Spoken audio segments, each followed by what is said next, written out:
16 em diante. Mateus 19, versículo 16. E eis que alguém, aproximando-se, lhe perguntou: Mestre, que farei eu de bom para alcançar a vida eterna? Respondeu-lhe Jesus: Por que me perguntas acerca do que é bom? Bom só existe um. Se queres, porém, entrar na vida, guarda os mandamentos. Então, bom só existe um, porque ele está falando do Pai. Aí você vai falar, mas Jesus não é bom? Eu sempre faço uma distinção do significado de algumas palavras, alguns conceitos, né, bíblicos, conceitos da cultura hebraica, conceitos divinos, em relação aos conceitos que nós temos no nosso cotidiano, na nossa cultura. Então, o que é ser bom para nós? Ser bom para nós é uma pessoa que não fala palavrão, vamos dizer assim, é uma pessoa que não faz mal para ninguém, né? Isso é uma pessoa boa. Mas para nós, dentro da nossa visão, né, de sociedade, de comunidade, de convivência familiar, de convivência social, isso é ser bom, né? Uma pessoa altruísta, uma pessoa que preza assistência social, isso é ser bom. Agora, e aos olhos de Deus, o que é ser bom? Aos olhos de Deus, ser bom é exatamente uma pessoa que cumpre com a palavra de Deus. Não é cumprir como uma regra, mas que tem no seu cotidiano, na sua maneira de se manifestar, de se expressar, ele carrega a palavra de Deus, ele expressa a palavra de Deus no seu convívio. Não é uma coisa, né? Não é um manual de procedimentos que a pessoa tem que cumprir. Não é isso. É mais do que isso. É sentimento. Ela deseja fazer dessa maneira. Ela tem prazer em fazer. Isso é ser bom. E ser mal é aquele que não cumpre. Não é aquele que faz mal para o outro. Não, ser mal aos olhos bíblicos é não cumprir a palavra de Deus. Entendeu? Então, ser bom, e é o que eu falei ontem, ser bom aos olhos de Jesus Cristo é começar, né? Trabalhar todo o processo, porque Deus se preocupa nem sempre com o começo, nem com o fim, mas com o processo, de como eu ajo no processo, né, para alcançar aquele fim. Então, o processo todo e o final, dentro da palavra de Deus, dentro da concepção do Senhor e principalmente dentro do propósito de Deus terminar a obra que eu já comecei. Então tem começo, meio e fim. Esse é bom. E por que Jesus, ele como que meio exorta aquele jovem, né? A Bíblia fala em outro evangelho que ele era um jovem rico. Então, o que significa? Significa que Jesus ainda não havia completado a obra. Qual era a obra? A obra da cruz. Ele estava caminhando, ele estava no processo. Mas, agora você vai me entender, aos olhos divinos, ele ainda não estava na sua, vamos dizer, na sua plenitude de ser bom, porque faltava o cumprimento da tarefa. Por isso que ele diz que só existe um bom. Né? É nesse sentido. Versículo 18. E ele lhe perguntou, eu vou falar um pouquinho o versículo 17, o finalzinho. Se queres, porém, entrar na vida, ou seja, se queres ser apto ao reino dos céus, em outras palavras, guarda os mandamentos. E ele lhe perguntou, quais? Respondeu Jesus, não matarás, não adulterarás, não furtarás, não dirás falso testemunho, honra o teu pai e a tua mãe. E agora ele coloca um mandamento, né, de Levítico. E amarás o teu próximo como a ti mesmo. Então Jesus, ele coloca os 5 mandamentos, mais o mandamento de Levítico, amar ao próximo como a ti mesmo. Então, dito isso, você percebe que, e você vai falar, poxa, está faltando mandamento. Então, quais os mandamentos que faltam? Né? Dentro da lógica do Antigo Testamento, lembre-se que é aquilo que eu sempre falo para você, Jesus ainda está, né, vamos dizer, espiritualmente, mas tecnicamente falando, Jesus está no Antigo Testamento. Ele inaugura o Novo Testamento, mas ele está no Antigo Testamento. A sua convivência, o seu cotidiano ainda é Antigo Testamento. Então, ele está, por isso que eu sempre falo para você, João Batista ainda é Antigo Testamento. Jesus, no seu ministério, ainda é Antigo Testamento. O Novo Testamento é inaugurado na ressurreição, de maneira espiritual. Então, primeiro, não terás outros deuses, não farás para ti imagem esculpida, não tomarás o nome do Senhor teu Deus em vão, e lembra-te do dia do sábado para o santificar. Então, esses 4, Jesus não fala. Por quê? Com certeza esse jovem era um homem cumpridor de todas as normas, todas as regras e toda a lei. Dentro de uma lógica de cotidiano, ele estava no seu cumprimento completo e pleno. Certo? Então, o que Jesus fala? Jesus fala sobre o 5º mandamento, sobre o 6º mandamento, sobre o 7º mandamento, sobre o 8º mandamento e sobre o 9º mandamento, né? Honra o teu pai e a tua mãe, não matarás, não adulterarás, não furtarás e não darás falso testemunho. Então, você perceba que esse jovem, não apenas ele estava desejoso de um nível acima, mas você percebe que ele estava cumprindo exatamente com tudo. Então alguns, na hora que estão pregando, falam, mas não é um jovem de qualidade. Não, ele é um jovem de qualidade, porque dentro da lógica, dentro da cultura, ele estava ipsis literis cumprindo exatamente tudo que era necessário.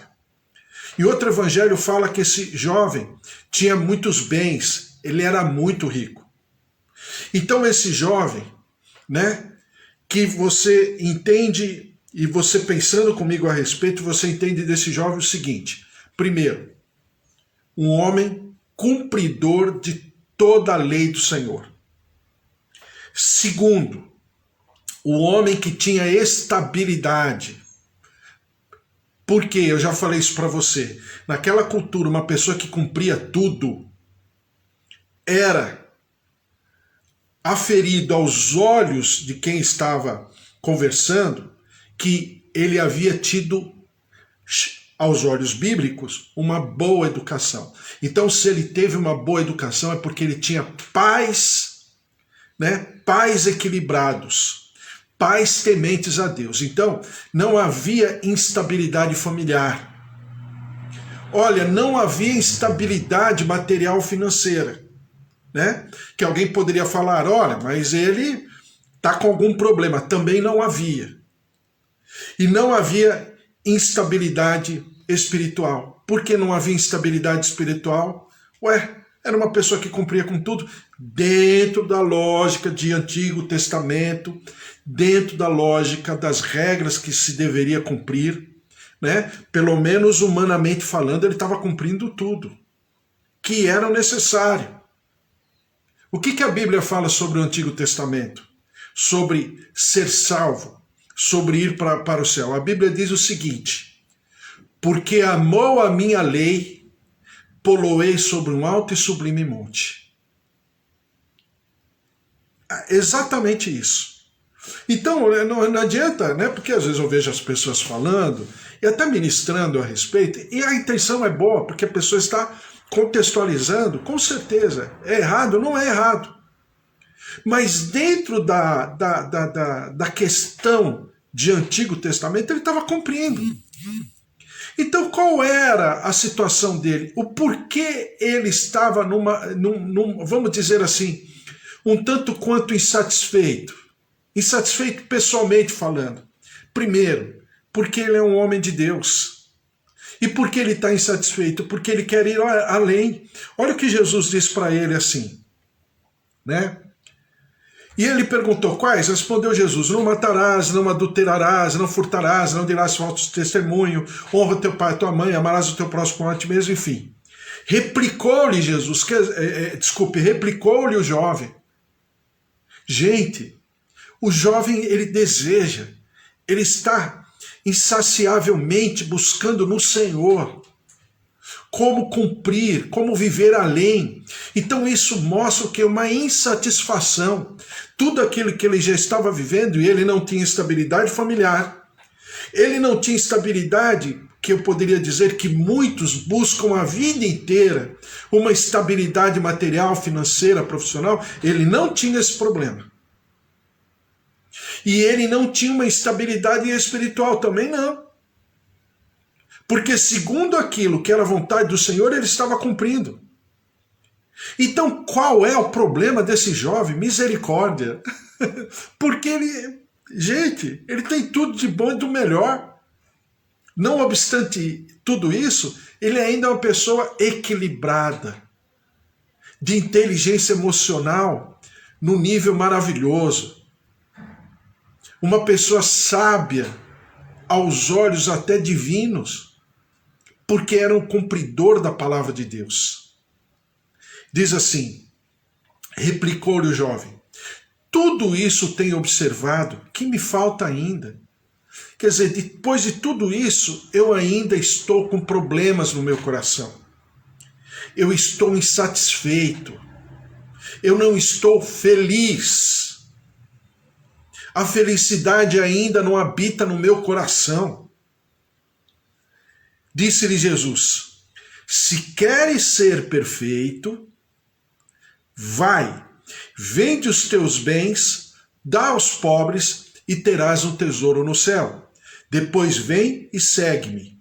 Tendo, porém, o jovem, ouvido esta palavra, retirou-se triste, por ser dono de muitas propriedades. Então, é claro que quando você ouve e lê uma coisa dessa, e muita gente pregando a respeito, sempre cita a questão da riqueza, que o problema era a riqueza em si. Aqui, nesse caso, eu entendo que não era a questão da riqueza em si, mas era o que o jovem estava fazendo com a riqueza. Por quê? Agora eu vou falar uma frase de fundamento para você guardar. A questão não é eu ter, porque no reino dos céus não é ter. A questão é o que eu vou fazer com aquilo que eu tenho. Por quê? Porque a questão não é eu ter, mas a questão é eu saber compartilhar. Então esse jovem tinha um dom. A Bíblia coloca como dom de riqueza, ou dom de adquirir riquezas. Está lá em Eclesiastes, depois você lê a respeito. E o que é esse dom? O dom que a pessoa tem, que você sabe o que significa isso. Né? É como o dom que um poeta tem, é como um dom que um músico tem, é como um dom que um letrista tem de música, de melodia, de poesia, de livro. São dons. A Bíblia fala que o Senhor deu dons aos homens. Então são dons. E esse jovem tinha um dos dons que é o dom de adquirir riquezas. A questão toda é que, presta atenção, nós devemos viver 3 condições espirituais para nós nos sentirmos plenamente satisfeitos. Aqui é o segredo da felicidade. Primeiro, é eu identificar que veio da parte de Deus. Segundo, sou eu celebrar o que Deus fez por mim e saber que esse dom pertence ao Senhor. Terceiro, aqui está o problema. Compartilhar, comungar com o outro, com meu Pai, aquilo que eu tenho. A despeito de... Eu conversava com o pastor José Pinheiro ontem, né? À tarde. E com o bispo Antônio. Por quê? Porque é eu celebrar aquilo que eu tenho e colocar à disposição do reino, e principalmente, claro, colocando à disposição do reino, é colocar à disposição daqueles que estão ao meu redor, porque é um dom. E o dom, quando ele é derramado sobre mim, não é para apenas eu ter, mas é para eu dividir, para eu compartilhar, seja lá qual for o dom que eu tiver. Se é de ensino, ensinar. Se é do pastoreio, de pastorear. Parece que eu estou falando uma coisa simples. E é simples. Porque tudo que vem da parte de Deus é muito simples. A questão é o quanto profundo eu entendo e o quanto essa profundidade se manifesta. Que eu conversava com a pastora Mara ontem à noite pelo WhatsApp. Que é exatamente toda a questão e todo o problema. Principalmente para o rico. Porque a pessoa que tem dinheiro, ou que aos olhos humanos é uma vencedora nessa área, geralmente, na maioria das vezes, é por isso que mais tarde, e a gente vai passar por esse texto ainda, mais tarde o Senhor fala que o rico, é muito difícil o rico entrar no reino dos céus. Por quê? Porque, primeiro, a maioria das vezes, o rico, para ser rico, é porque ele passou por cima de alguém. Não tem riqueza de outra maneira, a não ser que seja dom de Deus. O rico que não é, por obra de uma manifestação do Espírito Santo, ele, naturalmente falando, passou por cima de alguém. E isso, aos olhos de Deus, é pecado. Né? Naturalmente falando, para ser rico, alguém perdeu para que ele ganhasse. Ou é dom, ou ele vamos dizer, ele acumulou aquela riqueza de outras maneiras. É por isso que o rico, durante toda a Bíblia, toda a história bíblica, o rico é olhado com outros olhos pelo Senhor. Aí você vai falar, mas Deus não gosta da riqueza? Não é isso. O nosso Deus é rico. A questão toda é porque como foi amealhada aquela riqueza e o que significa aquela riqueza para aquela pessoa, que é exatamente o problema desse jovem. Então o problema não é a riqueza. A questão toda, e aí tem tal o 10º mandamento, né? Que o 10º mandamento também não é dito, não cobiçarás a casa do teu próximo, não cobiçarás a mulher do teu próximo, nem o seu servo, nem a sua serva, nem o seu boi, nem o seu jumento, nem coisa alguma do teu próximo. É possível, a Bíblia não está falando isso, eu que estou falando. É possível que esse 10º mandamento precisaria ser visto ou revisto por esse jovem. Segundo, os 4 primeiros mandamentos dizem respeito ao culto ao Senhor, diz respeito a Deus. Então, o que diz respeito a Deus e o que diz respeito ao próximo, no 10º mandamento, precisava ser revisto por esse jovem. Precisava ser aferido qual era o nível de compromisso com esses 2 mandamentos. Eu estou falando como Antigo Testamento, então, dentro do Antigo Testamento também a palavra de Deus, então Jesus está trabalhando com esse jovem. Por quê?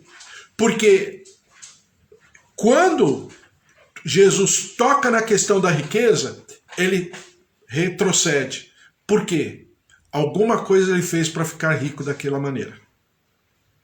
Segundo, ele precisava celebrar a sua riqueza, reconhecendo, primeiro ponto, né? Reconhecendo que havia sido derramado pelo Senhor, e em terceiro lugar ele precisava o quê?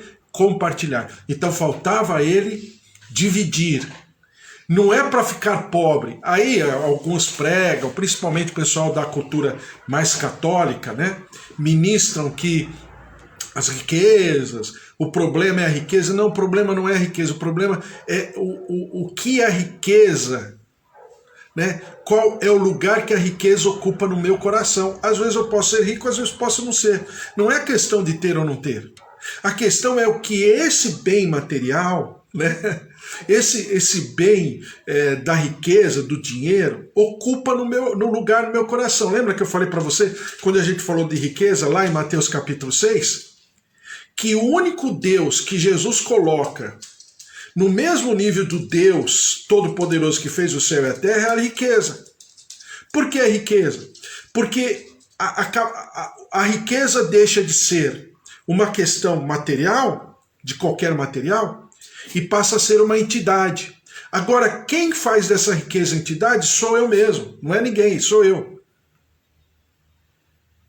Então, esse jovem precisava trabalhar isso na vida dele e saber, já que ele estava rico, e possivelmente ele pertencia a uma família rica, porque alguns textos da Bíblia, algumas traduções chamam esse jovem de príncipe, e só era príncipe alguém que tinha muita grana na época. Então isso é que está fazendo a diferença, não é a questão da riqueza em si, mas era o quanto, em que lugar ocupava no coração dele. Possivelmente ocupava no lugar do 10º mandamento e ocupava no lugar dos 4 primeiros mandamentos, né? Que Jesus pontua e faz o desfecho com Levítico quando diz: amarás o teu próximo como a ti mesmo. Então você percebe que o propósito, é por isso que eu preciso ler o texto inteiro. Por isso que ser bom é completar a obra que Deus tem sobre a minha vida de maneira boa, perfeita e agradável. Ou seja, não fugir do propósito de Deus. Aquele homem era rico como um dom. Se era a riqueza como dom, ele precisava dividir, compartilhar. Para ficar pobre porque Deus não gosta de rico? Não. Porque é dom, vem da parte de Deus. Então não é maldição. A questão toda é que ele precisava compartilhar. A questão toda é que a pessoa, quando fica rica, ela se acha mais que os outros. Em outras áreas também, mas principalmente na riqueza. Então ele manda lá, eu sempre falo, né, escreve um livro falando dos 2 pontos para que ele alcançou o primeiro milhão. Né? Está cheio por aí pela internet de pessoas falando a respeito. Isso é pecado. Pecado na origem, porque se a pessoa conquistou, por mais que ela tenha um segredo, tenha uma dinâmica e tal, ou ela passou por cima de alguém, não tem outro jeito, porque tem mais pobre do que rico na terra, ou é dom de Deus, né? Ou um é pecado, porque passou por cima de alguém, então não observou os mandamentos que Jesus coloca como o 10º mandamento, ou então o mandamento de Levítico, ele não amou o próximo como a si próprio. E em segundo lugar, se foi dom de Deus, ele está pecando também, porque ele está retendo aquilo que não é dele. É como se eu estivesse aqui e não estivesse aqui, como se eu estivesse, mas não estivesse. É como se eu tivesse tudo isso que eu tenho aqui, né? Eu estava falando para o Bispo Antônio, olha, eu consegui um celular, agora eu posso falar pelo Facebook. Ah, agora consegui um outro celular, esse celular é emprestado, eu posso falar pelo Instagram. Né? Ah, eu consegui um computador, não é o melhor, mas é o que eu consegui. Então tá aqui. Se eu não fizesse isso em relação à tua vida, o pecado seria meu. Por quê? Porque é algo que o Senhor colocou sobre a minha vida como propósito. E se eu não cumprir com o propósito de Deus, o pecado é meu. Exatamente em relação à riqueza a esse jovem. A mesma coisa. O pecado era não compartilhar e achar que aquilo que ele tinha foi pelo seu vigor, pela sua vitalidade. Então ele não poderia ficar sem. Por quê? Porque eu conquistei. Se eu ficar sem, como é que eu vou ficar depois? Vou ficar pobre? Ora, jovem, foi você que fez ou o Senhor que te deu? Exatamente o que Davi faz.